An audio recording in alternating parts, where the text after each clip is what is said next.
reminded of my role as a timekeeper. The next speaker is Baba Ilyasi, who will speak about the Kurds in 8 minutes. I'm sorry. Okay.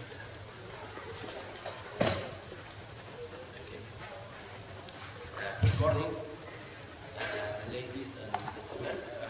First of all, I want to thank the organizer of this event. I am a Kurd from Iran.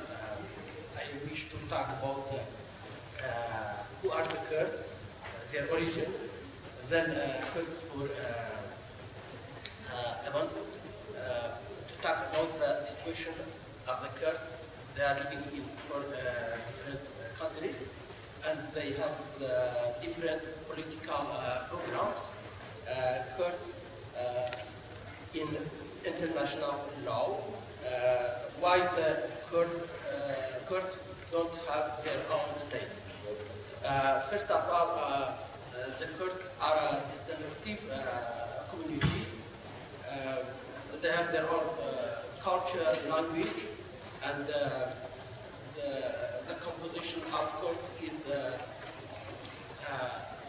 among the Kurds there are different religions who are living in Kurdistan. The Kurds are the fourth largest ethnic group in the Middle East, but they don't have their own state. Maybe some people ask why the Kurds don't have their own state. Historically, the Kurds, especially the Kurdish nationalist movement, point out to the date 612 BC as the beginning of the Kurdish year.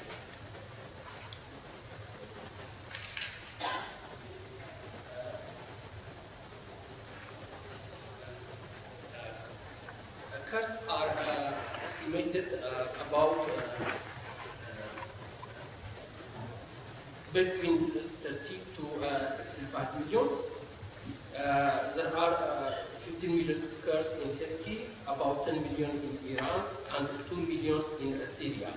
The Kurdistan regional government in Iraq, a semi-autonomous region in Iraq, there are about 5.3 million Kurds. Why the Kurds don't have their own state? In the early 20th century, many Kurds began to consider the creation of a homeland, generally referred to as Kurdistan. After World War I and the defeat of the Ottoman Empire, the victorious Western Allies made provision for a Kurdish state in the 1920 Treaty of Survie. Up until this definitive victory over the Greeks in 1922, Mustafa Kemal Atatürk continued to promote the creation of a Muslim state of Kurds and Turks and Kurds. After the victory, the Turkish delegates were to affirm at the peace conference at Lausanne that they spoke in the name of the Kurds and Turkish sister nations. On the 24th July 1923, a new treaty was signed in this context between the Kemalist government of Ankara and the Allied powers.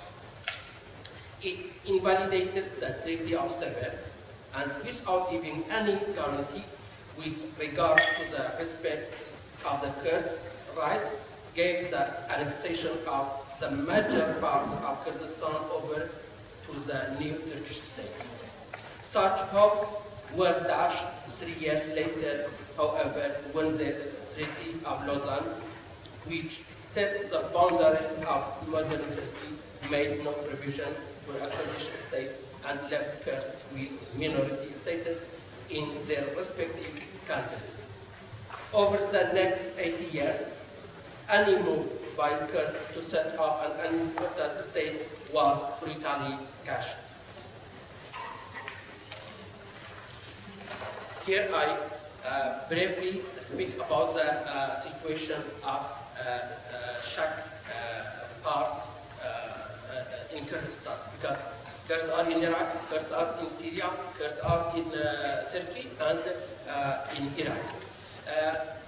The Kurds in Iraq have historically enjoyed more national rights than Kurds living in neighboring states, but also faced brutal repression. The Iraqi Kurds in the north of Iraq revolted against British rule during the Mandate era, but were crushed. In 1946, Mustafa Barzani formed the Kurdistan Democratic Party to fight for autonomy in Iraq. After in 1958 revolution in Iraq, a new constitution recognized Kurdish nationality. But Barzani's plan for self-rule was rejected by the Arab-led central government, and the KDP launched an armed struggle in 1961. In 1970, the government offered a deal to end the fighting that gave the Kurds a de facto autonomous region, but it ultimately collapsed and fighting resumed in 1974.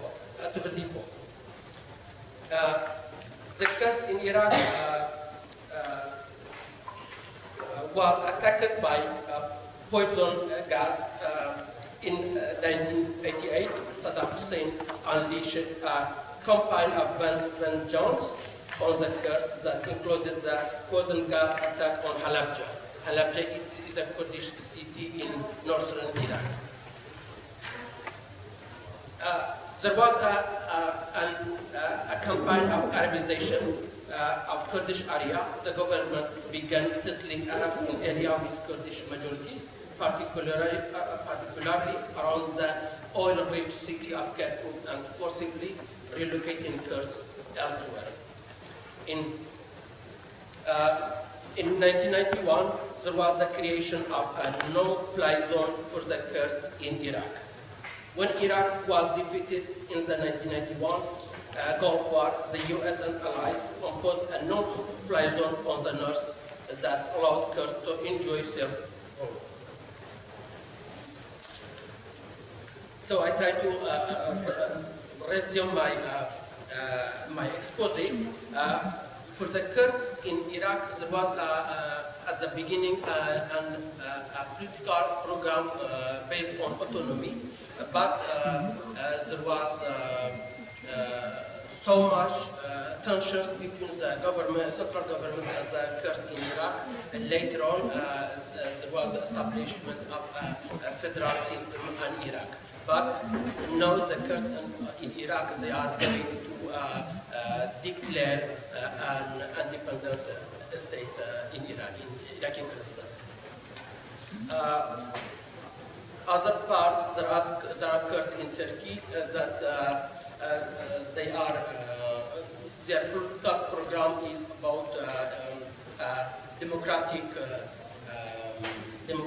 system, local system in Turkey. At the beginning, the PKK had an independent political program, but later it changed it to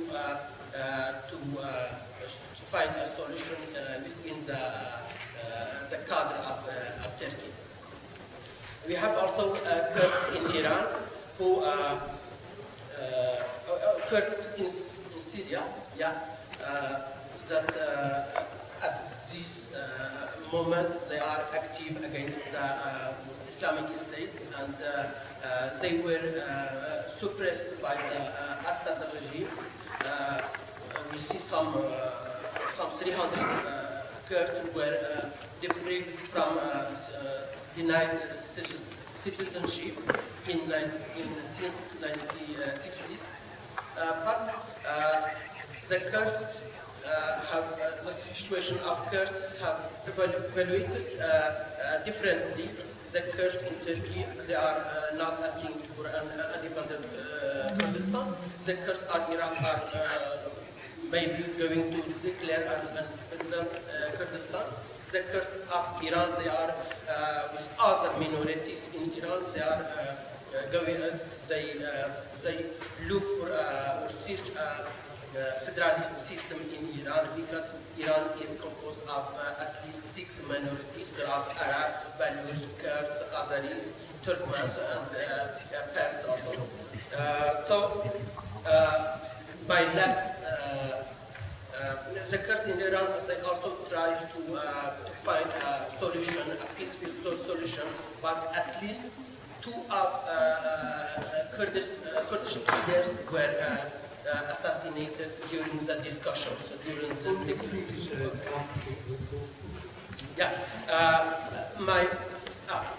my last question is that whether the Kurds will declare independence, because we have heard from the Kurdish regional government, Mr. Barzani, that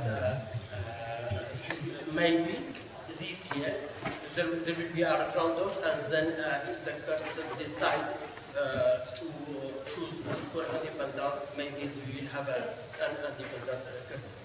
Thank you. Thank you very much.